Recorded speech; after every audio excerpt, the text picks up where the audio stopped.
¿Qué tal, amigos? Bienvenidos a nuestra cobertura El Poder en tus Manos a través de RPP Noticias en sus plataformas informativas. Esta serie de programas que tenemos para ustedes con relación a conceptos básicos de la campaña electoral y que por supuesto nos servirán también de guía para enfrentar esta etapa fundamental en la historia de nuestro país.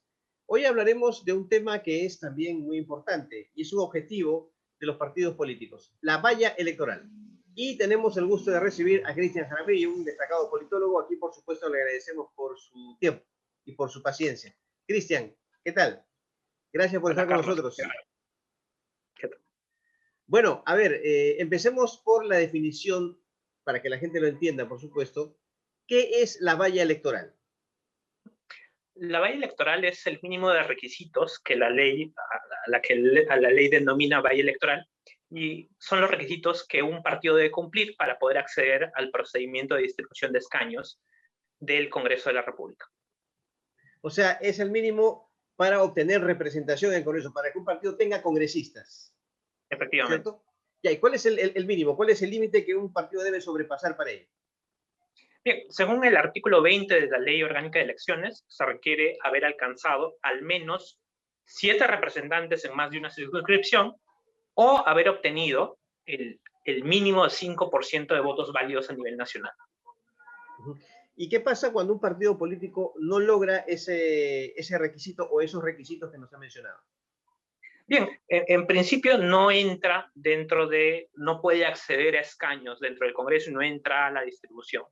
Ahora, existe la posibilidad, según el artículo 13 de la Ley de Organizaciones Políticas, de que en caso los partidos políticos no alcancen el mínimo de 5 representantes y 5% en el Congreso, la posibilidad de que el partido pierda su inscripción, ¿no? De que el partido pase a ser cancelado.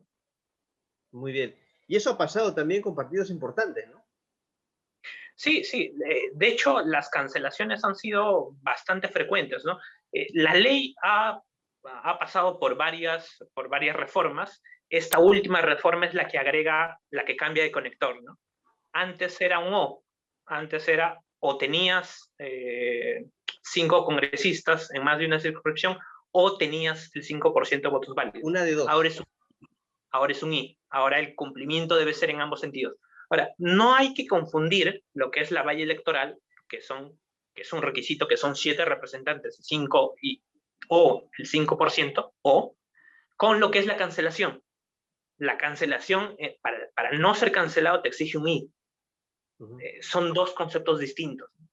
Pero, en principio, cualquier partido que obtenga más del 5%, debería poder pasar el tema de al menos 7 representantes dentro de una circunscripción, ¿no? Porque ya debería, por un tema matemático y por el tema del método de cómo se distribuye los escaños, debería poder llegar a ese mínimo establecido. Pero eso es una, digamos, situación, diríamos, totalmente asimilada en cuanto a las dos condiciones. Me refiero, ¿puede un partido obtener más del 5%, pero no obtener 7 escaños? ¿Se ha presentado el caso? No se ha presentado el caso. Por exactamente el tipo de distribución que se establece en el Congreso de la República, ¿no? Existe un método, el que nosotros usamos, que es el método de D'Hondt, que es el método más usado en América Latina, al que nosotros denominamos la cifra repartidora, ¿no? Y ese método lo que hace específicamente es un método de un sistema proporcional, lo que hace que todos los partidos tengan algún tipo de representación dentro del Congreso, ¿no? Lo cual habilita que con ciertos porcentajes ya tengas un número de representantes dentro del Congreso. Dentro de la reforma que se ha planteado en el Congreso de la República, ¿cómo ha evolucionado en concreto? Hablo de estos parlamentos, el que fue disuelto y la continuación, este Congreso de transición, diríamos así. ¿Cómo se ha planteado la reforma? ¿Qué paso siguió? ¿Cuáles fueron los cambios que se han planteado, además del que nos manifiesta en el sentido de que son dos condiciones, ¿no?, ineludibles? ¿Cómo se ha planteado en términos generales el concepto de la valla? Bien, hay que recordar bastantes puntos sobre la valla, ¿no? No necesariamente nace con el nuevo Congreso, ¿no? Existe un proceso o un intento de reforma electoral que viene desde el 2016, cuando se hacen los primeros cambios acerca de financiamiento, pasa por el tema de la creación de la Comisión de Alto Nivel para la Reforma Política, dirigida por Fernando Tuesta, que propuso en su momento algunos cambios también a la valla, ¿no? Y actualmente lo que se ha reformado y lo que tenemos en este momento es una condición un poco más restrictiva, ¿no? Tenemos que evidentemente en estas elecciones una gran cantidad de partidos van a perder su inscripción por el tema de el cambio de conector, ya no es O, es I, tiene que tener un doble cumplimiento. Diríamos también, que hay, Cristian, perdón que interrumpa, diríamos que hay mucha más exigencia en ese sentido para con los partidos políticos. Efectivamente, yo diría de que la ley lo que está intentando es que se queden los partidos más fuertes, que se queden los partidos que de verdad pueden competir y que son competitivos, ¿no? Hubo bastante crítica acerca de establecer una valla, acerca de subir la valla electoral y subir los requisitos de cancelación, pero yo creo que son requisitos mínimos, ¿no? Como empecé comentándote. No son requisitos tan grandes. O sea, un partido que es medianamente fuerte y medianamente organizado debería poder conseguir y debería poder pasar con total normalidad este mínimo que se plantea. ¿Y cuáles fueron esas reticencias de los partidos con relación a las modificaciones o a la reforma en el tema de la valla electoral? Yo no hablaría de reticencias, yo no hablaría de contradicciones. Lo que yo diría es que el tema de la valla ha pasado por ser un tema cuyo objetivo es el fortalecimiento de los partidos políticos, ¿no?